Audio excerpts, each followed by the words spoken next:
ধন্যবাদ চমৎকারভাবে আমাকে উপস্থাপনের জন্য। আমরা সবাই সরকারি কর্মচারী হিসাবে সরকারের যে সমস্ত নির্দেশনা আছে সেগুলো আমরা বাস্তবায়ন করে থাকি।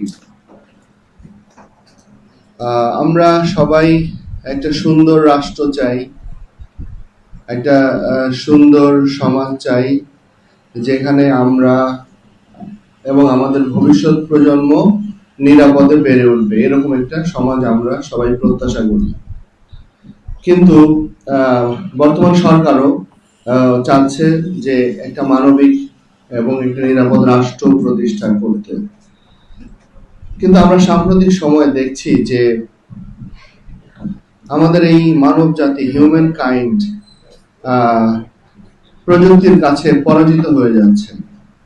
আসলে আর খুব বেশি দিন নাই যেদিন এই মানুষ আসলে এই অবস্থানে থেকে কথা বলবে। এটি খুব অল্প সময়। আর আপনারা সাম্প্রতিক সময় দেখেছেন যে ঢাকাতে যে এআই ক্যামেরা স্থাপন করা হয়েছে, সেখানে এখন আর কোনো সার্জেন্ট, কোনো পুলিশ অফিসার সেখানে ডিউটি করে না এবং সেখানে কোনো আইনও লঙ্ঘন হচ্ছে না। গত 20 এবং 21 তারিখ 2 দিনে ঢাকা চিটাং রোডে 16 লক্ষ টাকা জরিমানা হয়েছে। প্রথম দিন যে পরিমাণে মামলা ছিল, তার পরের দিন সেই মামলা 20 গুণ কমে গিয়েছে, কারণ সবাই সচেতন হয়েছে। সবাই সচেতন হলো কোথায়? কাকে সম্মান করে সচেতন হলো? প্রযুক্তিকে সম্মান করে সচেতন হলো, অথবা প্রযুক্তির ভয়ে সে সচেতন হলো। আজকে আমরা যখন কোর্টে কথা বলি বা কোনো সাক্ষী দিতে যাই, তখন আমি মানুষ, আশরাফুল মাখলুকাত, শ্রেষ্ঠ জীব, আমি সাক্ষ্য দিই, সেটা অ্যাকসেপ্টেড হয় না। কিন্তু সিসি ক্যামেরা যখন সাক্ষ্য দেয়, সেটা সমাজের কাছে, রাষ্ট্রের কাছে, আদালতের কাছে অ্যাকসেপ্টেড হয়। তাহলে আমরা ইতিমধ্যেই অনেক ক্ষেত্রেই আমরা মানুষ হিসাবে পরাজিত হয়ে গিয়েছি আমাদের এই প্রযুক্তির কাছে। আর খুব বেশি দিন নাই যেদিন আমাকে এবং আপনাকে সে বলে দিবে কি করতে হবে।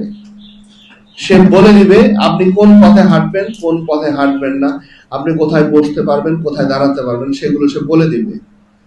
কারণ আমরা মানুষ হিসাবে আমাদের যে যোগ্যতা, সেই যোগ্যতার পরিচয় আমরা দিতে পারছি না। আমরা বারংবার ফেল করছি। কিন্তু পৃথিবী তো আসলে এই দায় নিবে না। আপনি লন্ডন শহরে যাবেন, সেখানে অনেক নতুন ভবন হয়েছে। সেই ভবনগুলোর বৈশিষ্ট্য কি জানেন? সেই ভবনগুলোতে যদি কোনো প্রাকৃতিক দুর্যোগ হয়, যদি কোনো ফায়ারের মতো ঘটনা ঘটে, সেখানে এমন সিস্টেম করা হয়েছে যে অক্সিজেন গুলো ভবন থেকে বের হয়ে যাবে, মানে ফায়ার থাকবে না, কিন্তু মানুষগুলো মারা যাবে, কারণ মানুষের কোনো প্রয়োজন নাই। তাদের কাছে বর্তমান বিশ্বে নতুন যে শতাব্দী আসতেছে, আধুনিক যে বিশ্ব আসতেছে, সেখানে আসলে মানুষের প্রয়োজনীয়তাটা অনেক বেশি সংক্ষিপ্ত হয়ে যাচ্ছে। আমরা আমাদের প্রয়োজনীয়তাটাকে তুলে ধরতে পারছি না, মেলে ধরতে পারছি না। এটা আমরা এই ক্ষেত্রে আমি মনে করি হিউম্যান কাইন্ড খুব দ্রুতই এই পরাজয়ের দায়টা নিতে হবে। আমরা সবাই এখানে সরকারের বিভিন্ন চেয়ারে বসে দায়িত্ব পালন করি। আমরা আমাদের কাছে বিভিন্ন নাগরিক আসে। আমি 50 বছর আগের যে বাংলাদেশ যেরকম দেখেছি, 50 বছরে পৃথিবীতে কত কিছু চেঞ্জ হয়েছে, কত ভার্সন চেঞ্জ হয়েছে। আমরা মানুষের সেবা প্রদানের জন্য আসলে কি চেঞ্জ করেছি? আমরা কি চেঞ্জ করেছি?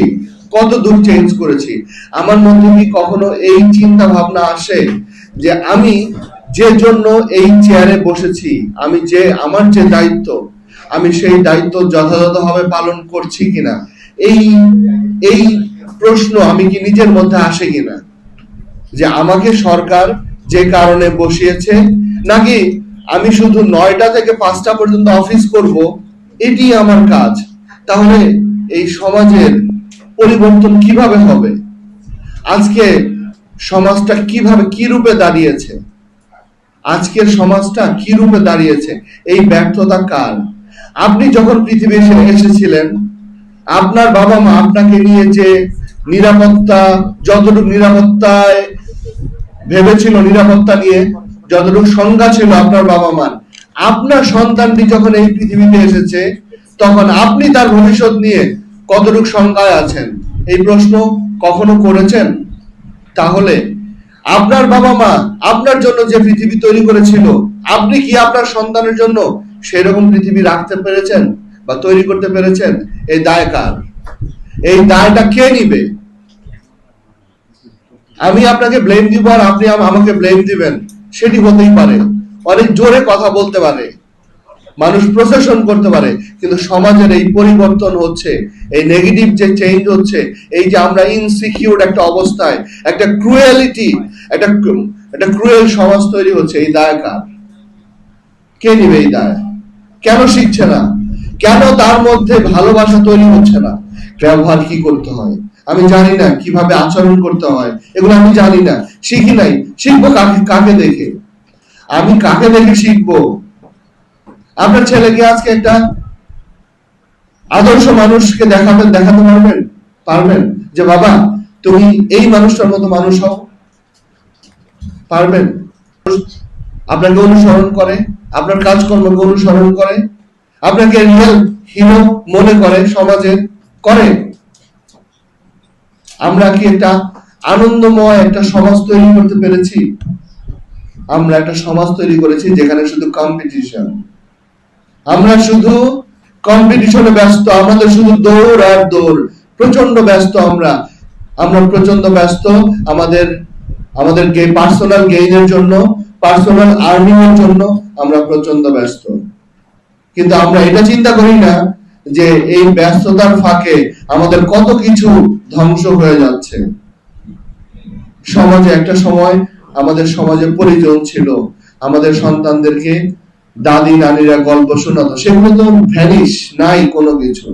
আছে ছোট্ট একটা পরিবার, এখন তো সেই পরিবারও নাই।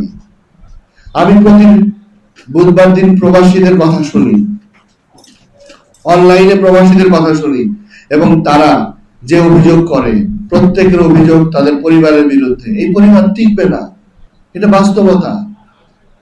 এই সোসাইটি তো কিভাবে টিকবে?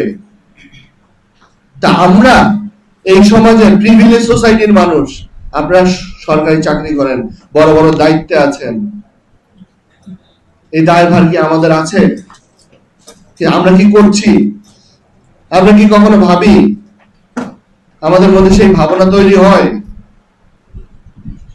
না। আজকে মাদকে 6 লাখ হয়ে গিয়েছে, একদিনে সন্তানটি মাদক গ্রহণ করছে, এটা কি একদিনে গ্রহণ করছে? দীর্ঘদিন তার প্রতি অবহেলা। সে দেখে যে সমাজ কিভাবে চলে, সে আপনার অফিসে এসে আপনাকে দেখে, সে আপনাকে জাজ করে, সে শিক্ষা প্রতিষ্ঠানে যায়, শিক্ষককে দেখে, তাকে সে জাজ করে। সে গ্লোবাল কমিউনিটির সাথে তার কানেকশন, আমরা এখন ইন্টারকানেক্টেড ওয়ার্ল্ডের সাথে, সে দেখে মিলে না, মিলাতে পারে না, সে অ্যাডজাস্ট করতে পারছে না। এরকম একটা সমাজে সে বড় হচ্ছে। আমরা কোন একটা জায়গায় আমাদের দৃষ্টান্ত স্থাপন করতে পারছি না, ভালো কোনো উদাহরণ সৃষ্টি করতে পারছি না যে যাকে নিয়ে আমরা গর্ব করব।